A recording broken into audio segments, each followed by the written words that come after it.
Russia ఉక్రెయిన్ల యుద్ధాన్ని నేను ఆపేశాను అంటూ ట్రంప్ పదే పదే చెప్పుకుంటాడు. ఆయన ఆపిన 8 యుద్ధాల్లో అతిపెద్ద యుద్ధం అదే అని అంటాడు. కానీ ఎప్పటికప్పుడు దాడులు చేసుకుంటూనే ఉంటారు. తాజాగా మరొకసారి రష్యా ఉక్రెయిన్ మీద భారీ దాడికి పాల్పడింది. మొన్ననే ఒక వారం రోజుల క్రితమే చెప్పుకున్నాం, పెద్ద సూపర్సోనిక్ మిస్సైల్నే వాడింది. ఆ తర్వాత దానికి ప్రతిగా డ్రోన్లతో ఉక్రెయిన్ వెళ్ళి రష్యా మీద అటాక్ చేసింది.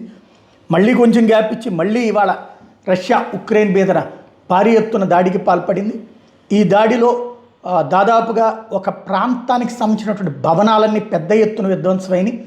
ఆ భవనాల దగ్గరే ఉన్నటువంటి పవర్ సప్లై సిస్టమ్ని ప్రత్యేకించి టార్గెట్ చేయడంతో విద్యుత్ సరఫరా ఆగిపోయినటువంటి సుమారు 5,000 భవనాలు అన్నటువంటి విషయాన్ని ఉక్రెయిన్ చెప్తోంది. ఇప్పుడు చలికాలం కావడంతో అక్కడ -2, -3 డిగ్రీల సెల్సియస్లో ఇంట్లో కరెంటు లేకుండా, హీటర్ లేకుండా బ్రతకాల్సినటువంటి పరిస్థితి పబ్లిక్ అయింది.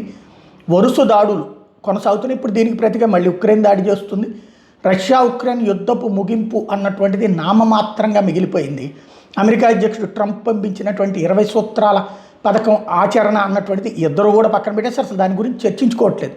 ఈలోపు అమెరికా అధ్యక్షుడు అటు వెనిజులా అని చెప్పి గ్రీన్లాండ్ అని వాటితో బిజీ అయిపోయాడు. దీని సంగతి పట్టించుకోవట్లేదు. అదేమంటే టారిఫ్లు వేస్తానని ఊరికినే బెదిరిస్తూ ఉంటాడు. ఆ ఇంపాక్ట్ ఇప్పుడు భారీ ఎత్తున దెబ్బతీస్తోంది.